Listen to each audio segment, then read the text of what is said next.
It's the Morgan Evans More or Less Pickleball podcast coming at you in 3, 2, 1, boom.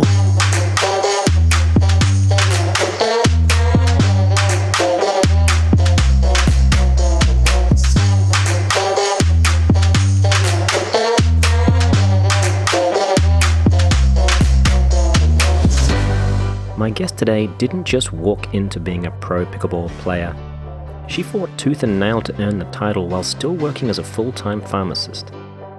She's got an adorable accent, she's an absolute sweetheart and one of the best players in the world. Maybe the best ever to not come from a racket sport. We're going to talk about that, or we're going to talk about what kind of things have made her the player she is today, and what it's going to take to get her to the next level. Please welcome Katie Dyer. How are you, sweetie?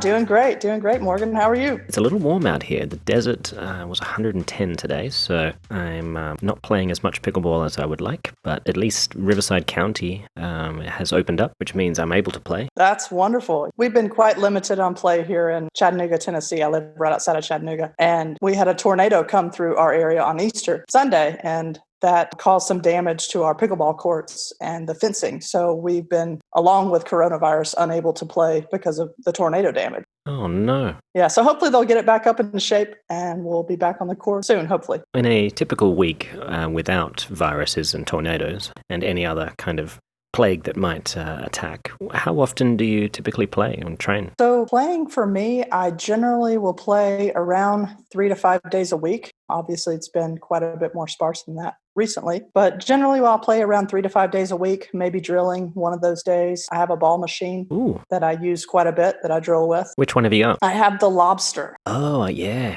I've seen those. Often turn up the Lobster to as high as it'll go. My dad, being a drill sergeant type of coach for me growing up, one time we were out there drilling late at night, and the pickleball courts, you have to push the lights and they'll stay on for around 30 minutes. You have to remember to push them again for them to stay on. And we forgot to push them and the lights went out. And I was like, all right, I guess we're finished. And my dad turned to me and was like, nope, Katie, you're going to have to defend some third shot drives in the dark. You know, it's going to make you better. So I was defending third shot drives in the dark, and I think it helped me fine tune my game for sure. That's great. I remember about 12, 13 years ago, I was living in Canada. I was teaching tennis at a place called Timberlane Athletic Club. And I was running a summer camp. And one of the ideas I had was kind of like a dodge the ball machine game for the kids. So I'd set it up and then, put it on random, and they'd have to pick a spot, stay there. If the ball hit them, they're out. Yeah. My assistant coach, his name was Doug, and he used to be a hockey goaltender. So he decided he wanted to find out if he could stand at the net and with the ball machine at the baseline, have it cranked up full blast, aiming, basically straight at him, and if he could catch one of the balls. Needless to say, I turned on the machine and it came out like a rocket ship, bounced off the top of his forehead and hit the roof, which was about 40 or 50 feet high. So he was a little surprised at how fast a tennis ball machine could fire a ball. It's probably 100 miles an hour, I don't know. But his hockey background did not serve him too well there, unfortunately. But ball machines, gotta love them. Oh, yeah, for sure. I mean, I do have some great drill partners as well that I get to practice with occasionally. Who do you have in your area that you work with? Well, I did have my good friend Jesse Taylor, who I had played quite a bit of tournaments with a year or so ago, but he has moved away. My other friend Josh Cook occasionally drills with me. And I have a large group here in Chattanooga that play with me. Tom and Yoli Tadler will like to drill with me quite a bit. I mean, there's many others to name a few. So, objectively speaking, are you the best player in your area? Well, there's some great male players as well, but female-wise, I'm probably one of the better players for sure in our area. Yeah.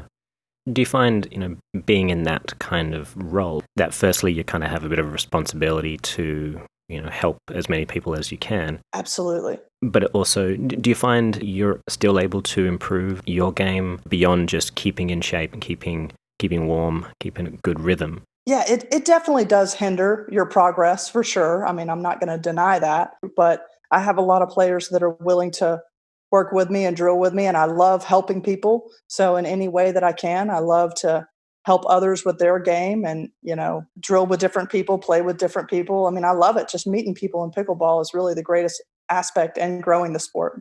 Yeah, they're a good bunch, aren't they? Oh, absolutely. You'd be hard-pressed to find another sport with such a decent bunch of people. Absolutely. Everyone who never knows a stranger in the game of pickleball, that's for sure. So now you didn't come from a strong racket sport background. Yes. You were a softball player in college. How does that kind of impact your game? And what I really want to kind of establish is a little bit along the lines of, do you feel like there's always going to be space in the game of pickleball for someone who doesn't come from a racket sport background?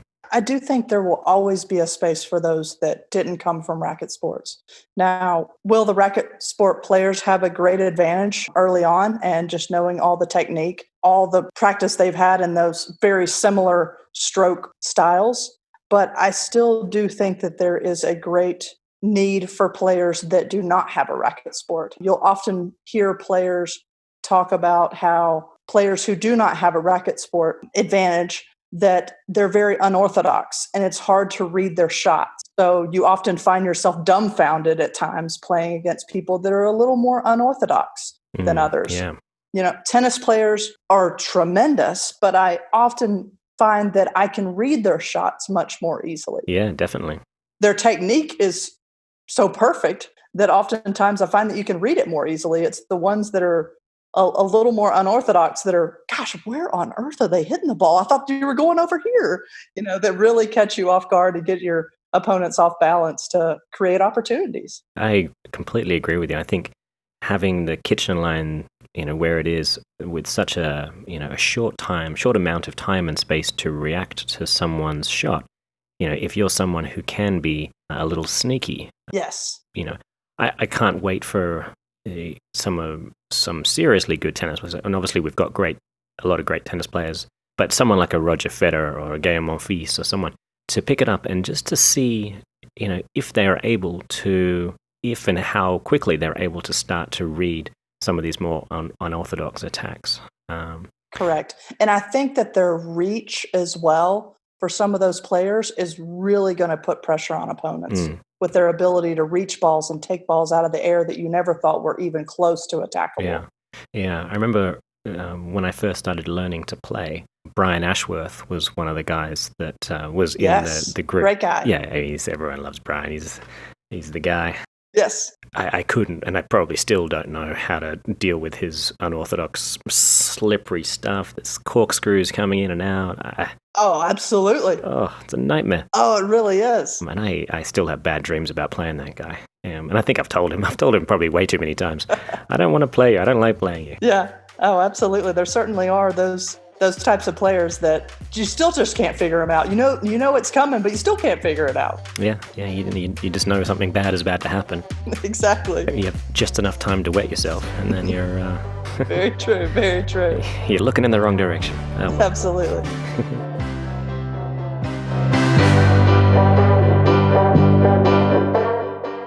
We're going to take a quick break from Katie there. Not that we need a break from Katie, but just to introduce a new segment to the show, Ask Morgan.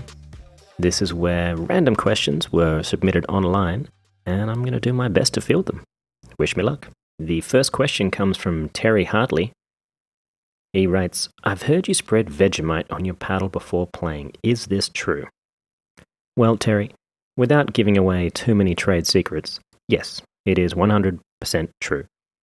It always gets through testing. None of the refs ever want to touch it. No one can handle the smell. So it's pretty much a foolproof way to give every single shot just a little bit more vitamin B. All right, the next question comes from none other than Rob Barnes. He's pretty high up in the Selkirk pecking order, so I should probably take this one seriously. He writes, do you have a pet wombat? Right, okay. Thanks, Rob. Way to keep it serious. Well, Lauren Barnes adds on, I feel like Morgan thinks you're joking, babe. Which Rob replies, Lauren Barnes, I know. Nobody ever takes me seriously. Same thing when I sent him gift cards for his favorite restaurant, Outback Steakhouse. Never got a thank you. Well, Rob, as it actually turns out, I did have a pet wombat. It wasn't a real wombat. That would have been tough for me to keep alive for long. But when I first moved to Australia, It was 1987, and my parents were trying to teach me how to swim. So as some basic bribery, they offered to buy me any stuffed animal in a gift shop of a hotel. I think it was called the Tradewinds Hotel. And I had my mind set on this kangaroo. I was all about the kangaroo. But eventually I did a lap of this swimming pool, and I needed to, do one lap without floaties to get the stuffed animal. But by the time I did it, probably took me a couple of days. It wasn't great. I went in there, and at that time, this little girl, her parents bought her the kangaroo, and I was just devastated. I was devo. And yeah, so I had to settle for a wombat. But it was a good thing in the end, because that wombat basically became a rugby ball, and it got me into rugby. So yeah, that's how that happened. Pet wombat. Don't remember his name though, so don't ask me that. Okay, moving on to possibly a serious question. Gregory Carter, he writes, "What is your quarantine workout?" Now, Greg's a friend of mine. He lives around here. He's a real competitor, and I think every group needs a competitive guy. Anyway, if I'm honest, Greg, and I should probably be honest because I'll probably see you on Saturday, my quarantine workout has been lacking a little bit. I have been focusing on my driving distance, short game around the greens, the bump and run, a couple of flop shots, and just working on my line and length of putting. That's been kind of keeping me occupied during the mental situation where you don't know when you're actually going to be able to compete again. And therefore, the motivation to put in the hard yards when it's 110 degrees is it's tricky. It's not easy. But I've always used other sports as cross-training. I used to do a lot of work in the gym, and what I found was often it was leading to a lot of tight muscle, and I'd never, got the massages and did the extra work for flexibility to actually make all that training worthwhile. Because at the end of the day, when I actually went to a tournament after, really working my body hard for, conditioning, power, and strength, at speed, often there was at least one or two muscles that would cramp, that was tighter than they needed to be because of all the extra work. And it didn't pay dividends compared to, just being fresh, playing enough, making sure you're still seeing the ball and, drilling with people. But in terms of quarantine workout, mate, I'm happy teaching the game and playing a bit of golf, playing on the weekends with friends up at Palm Desert Resort. I'm trying to just do whatever it takes to, get through what is essentially a stressful situation. And I think the moment that pickleball tournaments start popping up again, and it's actually a sure thing we're going to be able to play, then I will certainly spring into action. And I'm going to need you to help me. Possibly. Okay, moving on to a question from Steve Taylor. He writes, "Is that accent real?" For those of you who don't know, Steve is my partner in crime in the possibly wildly too successful Coach Me Pickleball site. So, well, Steve, yes, all jokes aside, it is actually relatively real. It could be better. I need to watch Crocodile Dundee a lot more to, really get more of a twang going on. I find whenever I'm around another Australian, it gets thicker and thicker until I can't even understand myself. And, people around me look at me like, "You don't normally sound like that, mate. Stop putting it on. You seem ridiculous." Anyway, I'm working on that, but good question. Thought-provoking. I like it. Our next question is from Clayton Constant. He writes, "How much money or what would it take to get Kyrgios or other big tennis names to play pickleball? Do you think he would dominate or not? Why?" Honestly, mate, I think it would be less to do with the money and more about the respect of the sport. I think there are a number of tennis players that like playing pickleball, but just for fun, just hit and giggle, enjoying a different kind of racket sport. But they're a far cry from ever wanting to play a pickleball tournament and taking it seriously enough that they would ever, consider it as their profession versus tennis. I think, though, if Kyrgios did play, then yes, he would be an absolute wrecking ball. That height, the reach, the kind of dexterity he has at full stretch, it's really quite incredible. I think him, Federer, Monfils, those would be the guys that really would do well pretty quickly. Okay, moving on to a question from Anna Sheffer. She writes, "Where in Aussie do you play? I have a granddaughter there who I'm like to get into pickleball." Well, Anna, I'll be honest with you. Unfortunately, I've never played pickleball in Australia. My mum has. I gave her a pickleball lesson about 3 or 4 years ago, and she promptly went back to Australia as Australia's greatest player and made herself the president of the Australian Pickleball Federation, which is really genius, really. I mean, land of the blind, the one-eyed man is king, right? Now, we've got a question from Saeed Habib Fawaz. He writes, "Being an Aussie, do you or did you used to play cricket?" Well, Saeed, yes, I did briefly. When I first moved to Australia, 87, I think it was, my dad got me into soccer and cricket, I believe, and I did not excel at either one.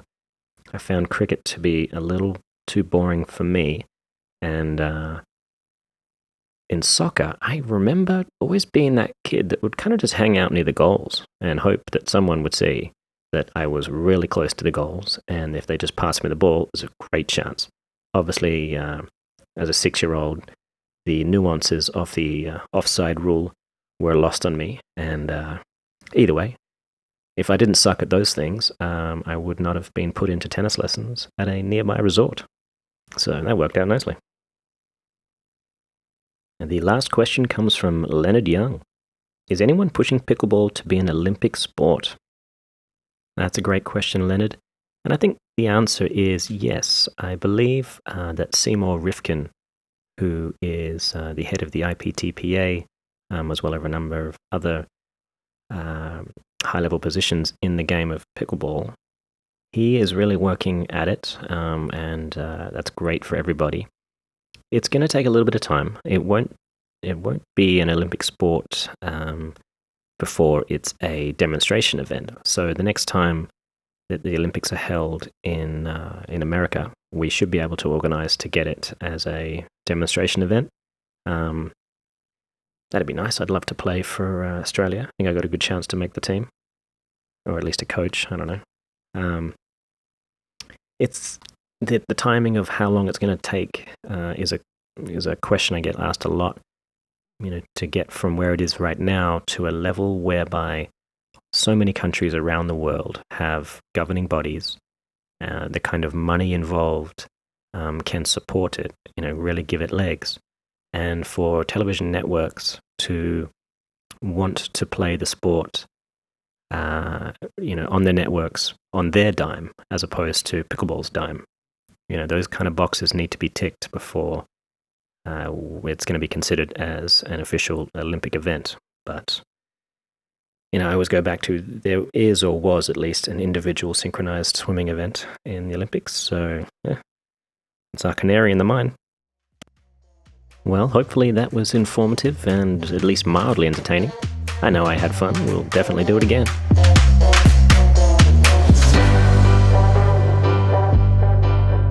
We're going to take a brief pause there for a word from our sponsor. Practice makes perfect, right? My name is Morgan Evans, and I have to tell you that practice doesn't make perfect. Perfect practice makes progress.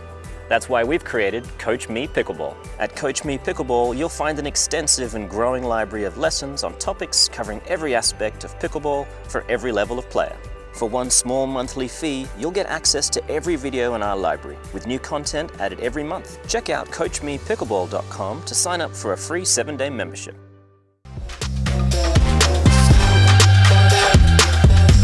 That's good stuff there. I never get tired of that. All right, heading back over to Katie. One of the things you're known for is a very high level of dinking. Can you tell me a little bit about, Is it something you always drilled and worked on specifically, or is it something that just kind of came relatively natural to you? It actually did not come naturally to me. Being a softball player, even when I played games with my family, such as golf, I felt like my hardest shot was 30 yards out. I always thought with softball, why hit something unless you're going to hit it as hard as you can? So that mentality to me was quite foreign. Getting the deep game going, that's been something that I've really, really had to practice quite a bit. And I'm still trying to practice and still trying to progress my game in the dink game. I often find at the top level, there's quite a bit more spin put on the ball, such as Morgan Evans himself.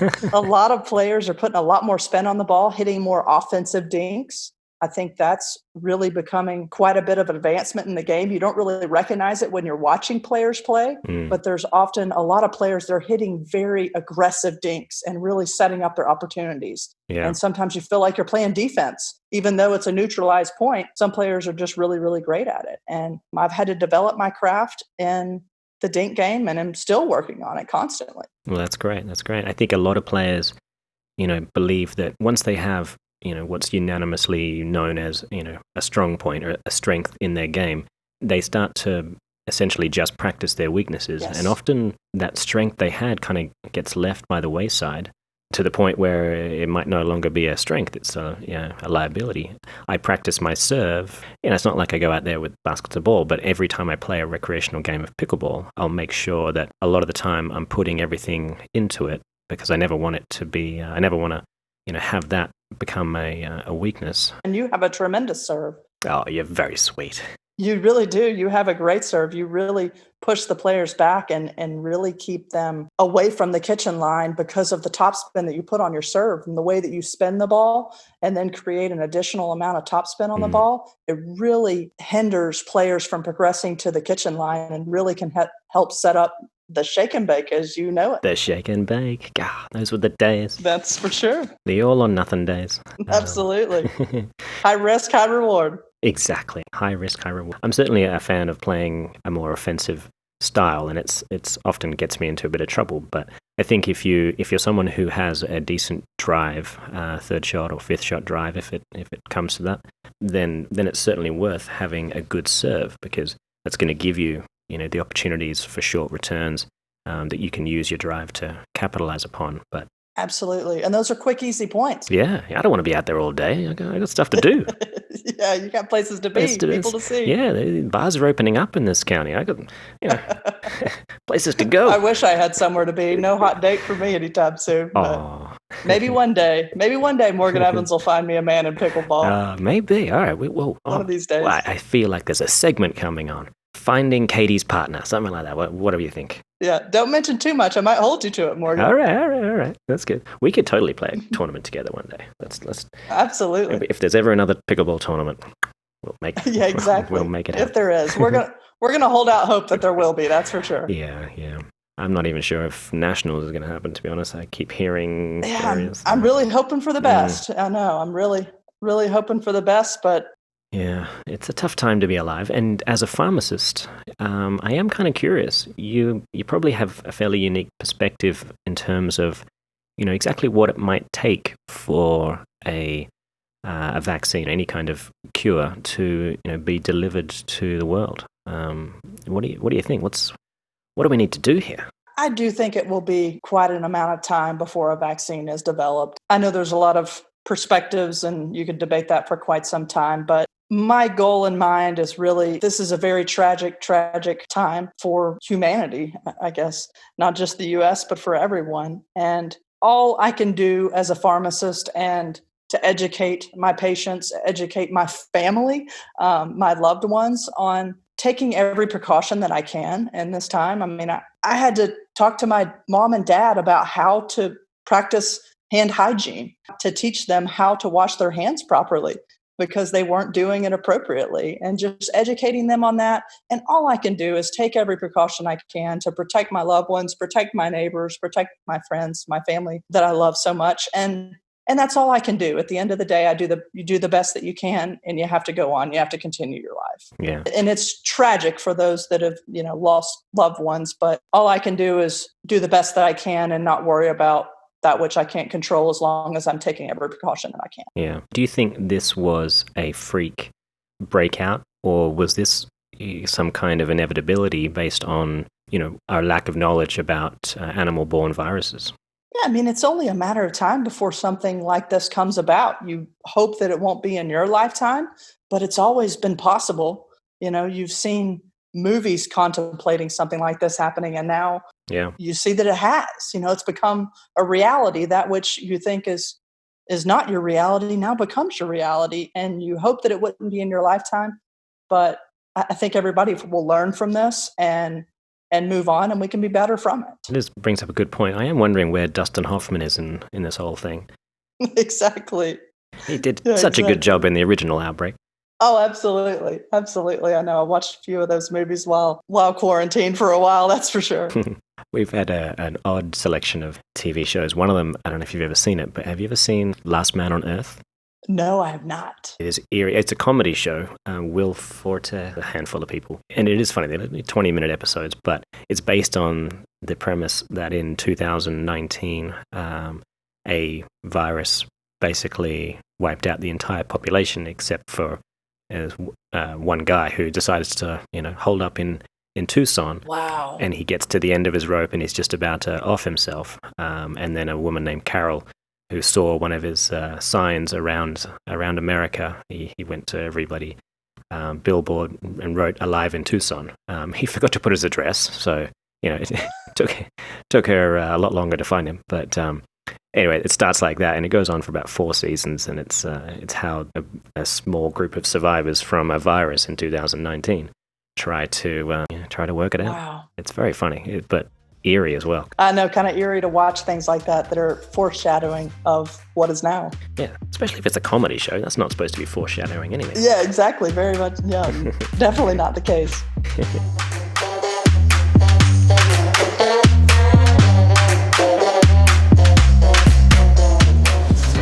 Welcome to Pickleball Trivia. I've got a couple of contestants on the line ready to do battle. First of all, we've got Aaron Coyle from Southern California.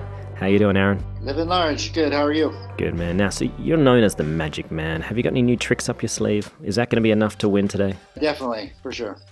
Good. Can you do tricks over the phone? That would be pretty impressive. We could try something. Maybe to finish, if you win. Your combatant is none other than Greg Corbitt from Florida. Which part of Florida are you from, Greg? Palm Beach County. Oh, nice. That just sounds luxurious. Oh, it is. Oh, good. Excellent. Aaron's going to be contestant number 1. He'll have the serve. I will ask a question. I'm almost certain he'll get it right.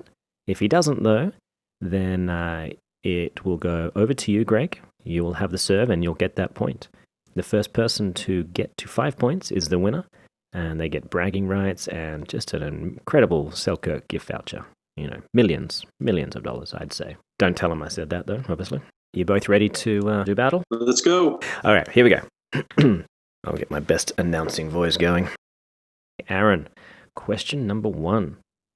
Who took the silver medal in the 2019 National Women's Doubles Pro? I'm going to go Simone and Miss Carr. Unfortunately, that is incorrect. That means, Greg, you have a chance here. Do you have the answer? I do not have the answer. I'm going to Google it really fast. Can you hang on? I'm just kidding. I don't have an answer. That's okay. Don't worry. Happens to the best of us. The correct answer was Jessie Irvine and Catherine Parento. Oh, I might have known that. You might have, but turns out you didn't. So, oh well. That's okay. But that means, Aaron, you do manage to somehow keep the serve, and you'll be answering the next question almost certainly correctly. Which controversial player currently holds the unofficial world record in paddle throwing distance? That's a definite Jeff Warnick. Jeffrey, yep. That is correct. And probably holds the record for loudest screams, too. Yeah, he holds a lot of record. And best come-ons and all of it. Longest arms. He holds almost all the records except for, numbers of tournaments won, I'd say. Here we go. Moving on. Question number 2. Aaron, you've just run away with a huge lead of 1-0. You ready for the next question? I am. Okay. What year was the first US Open Championships? First U.S. Open. I'm gonna go 2016. That is correct. Oh, that was an excellent guess. Yeah, you could tell. You could tell in your voice the affliction. You were guessing. That's all right. That's all right. Not a problem. Moving on. Question number 3. You've got a 2-0 lead. You must be pretty confident. In 2019, one woman was inducted into the Pickleball Hall of Fame. Who was she? Jennifer LaCour. Yeah. Let's go. Let's go. Nice work. Nice work. Yeah, I didn't expect. I mean, I should have expected such a level of intelligence there. You've really done well. I am a teacher. Oh yeah. Oh, I forgot about that. Good man. Next question. Of the 3 men said to have invented the game of pickleball, one of them was a congressman. Who was it? This one I actually think I do know. I'm going to go Joel Pritchard. That is correct. All right. Good job. Okay. You are on fire. Maybe I'll fault and you can... Really? I am so glad you're getting these right. It's not making me look that bad. So keep going, Aaron. I'm proud of you. I don't know, man. You're a historian here. He is. I play pickleball, but I don't know any of the history of it. Heck, and I was a rec major in college. You'd think I'd know all this. We're not going to hold that against you, Greg. That's all right. We've never had a shutout, so don't even worry. It's not about to start. Oh, okay. If it comes to that, honestly, we'll just edit it out. It's fine. That'd be great. Just put my answers with the wrong questions. Yeah, it'll seem weird, but... Thank you. No worries. Okay, so Aaron, for the win, are you nervous? You seem, I think you're nervous. I'm pretty steady. Pretty steady, okay. Well, that's great. That's great. The game of pickleball was invented in 1965. However, when was the first permanent court built?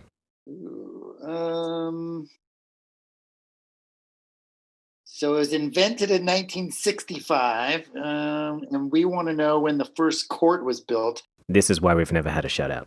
I'm going to say it took 5 years. Let's just go 1970. That is incorrect, unfortunately. We were really all hoping you were going to get that one right there. Not Greg. Yeah, not Greg, no. Greg, do you have the answer? I'm going to say that it didn't take 5 years. I'm going to say that it took 2 years, and there's a reason why I'm giving this year, but I'm not going to tell you. 1967. Good man. Oh, Greg. Wow, there goes my shutout. That is redemption. That is just the epitome of redemption. I'm proud of you. Oh, you're not serious. I need to Google this just to make sure I'm right. No, yeah, it's true. It's true. Yeah. No, literally, I've got a list of questions and the answers. You know, I'm not just relying on my memory. I don't know this stuff. I researched it. This is why I picked it. I had no clue at all that was the answer. The only reason why I chose that year is because that was when I was born. So I'm like, you know what? I can't go wrong with this year. Boom. This was destiny, really. I mean... Absolutely. Manifest destiny. All right, Greg, you're on a roll here. I think we all know one is a roll. So I think you've got a good chance for this next one. Oozing confidence. The correct height for the net at the sidelines is how high? Please get this. 36.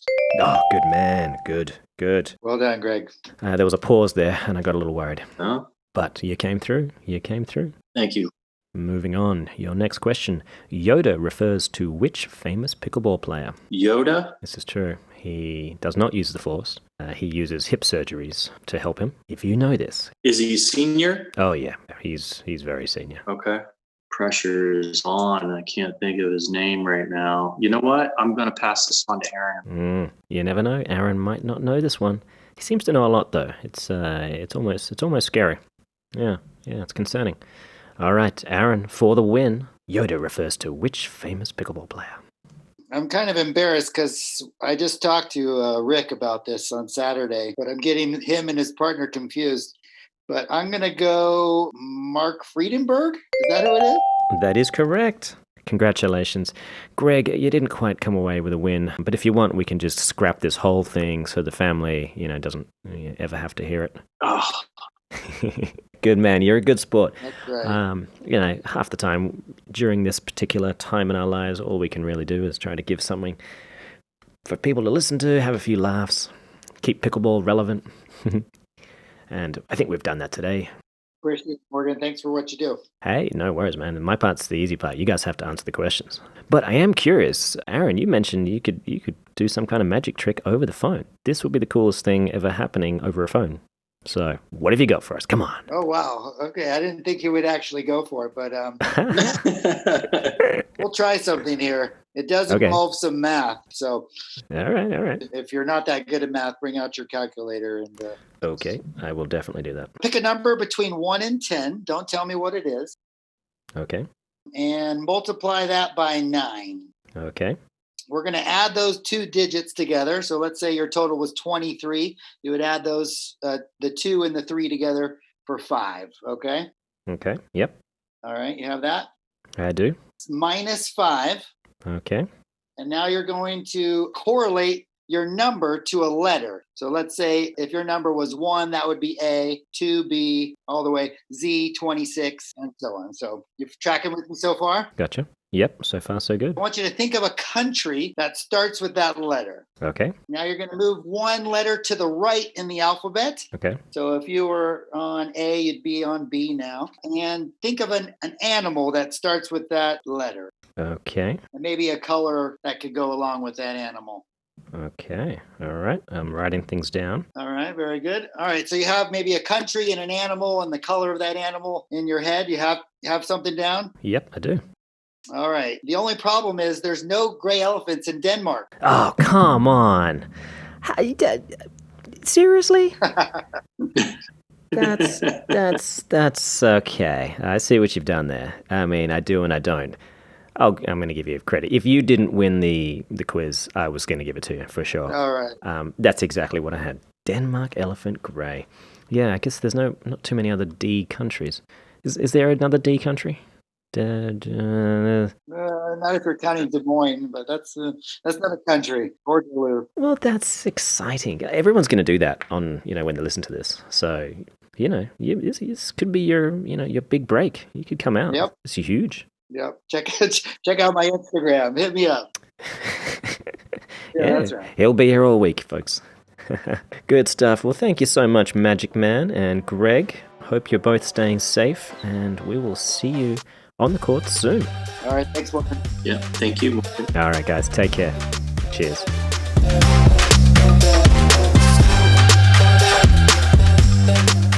Okay, now switching topics just slightly. I'd say there's probably a fairly well established, 3 or 4 or 5 perhaps top female players in the world. And you're sort of knocking on that door. What do you feel like is going to be necessary for you to, break through and have, the performance of a lifetime, for example, and get the confidence and success from that spurs you on further? I guess you mentioned a couple of the key ingredients, I feel like, in being able to be successful against some of those top players is, number one, confidence.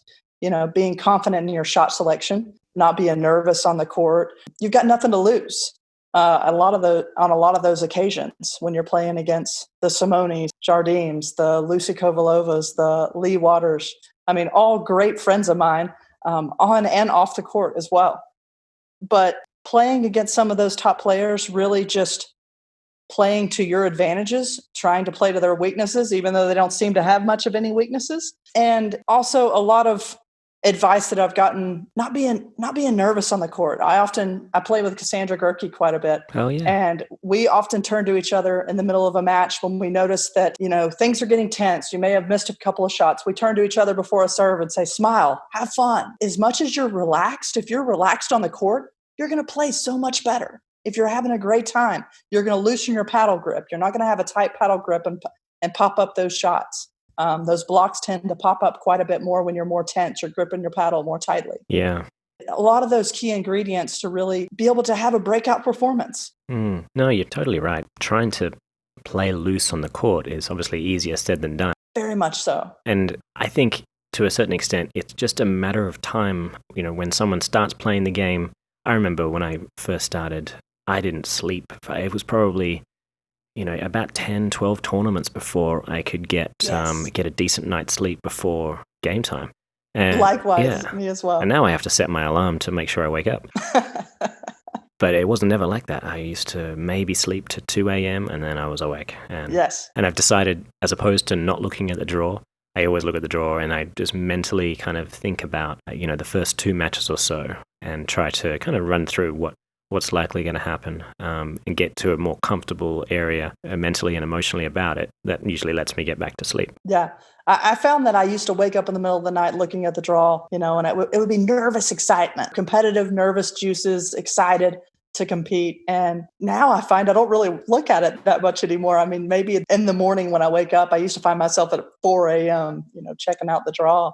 I don't so much anymore. Just being confident in my game, knowing I can go out there and do what I need to do, have a great partner that I'm confident with and know that we're going to do the best that we can for each other and hopefully make a big upset. Yeah.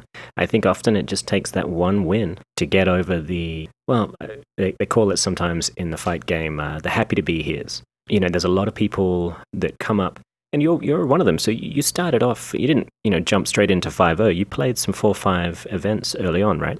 I did. Yes, I did. I started in the 4-5. In Tennessee, there really wasn't a lot of an opportunity to get rated. I mean, you were really self-rated for quite a while. I didn't want to advance in my game until I knew I felt like I was there. I was very successful in the 4-5. I was winning the majority of all the tournaments in 4-5 level and was trying my best to get rated. I remember I went out to Grand Canyon State Games for my first time to go out west because I'd heard everybody is such great players out west, and they are. But I went out to Grand Canyon State Games and did very, very well out there and tried to get rated and still couldn't get rated. Just to try to get potentially, a 5-0 status or whatever that may be, whatever I was at the time. I really didn't know enough to know. I really grew slowly through the ranks, started in the 4-5 level and grew up, was able to compete with some of the top players, even though I wasn't able to travel and play quite as much as all the others, but hoping that I can still continue to advance. Well, I mean, that's a great kind of way to look at things. And I think someone who does, really have to work to get up to a pro level has a different kind of appreciation than someone who kind of stumbles across it. Yes. I was certainly lucky in terms of the kind of period that I came into the sport. There just wasn't the sharks that there are now swimming around that possess a lot of sort of gatekeeping problems for someone who isn't 6'3", tall, dark, and handsome. You're all of those, Morgan. You check all the boxes. All of them. Yes. Jeez, God, I gotta change this mirror then because it's lying to me. It's only what you see inside, Morgan.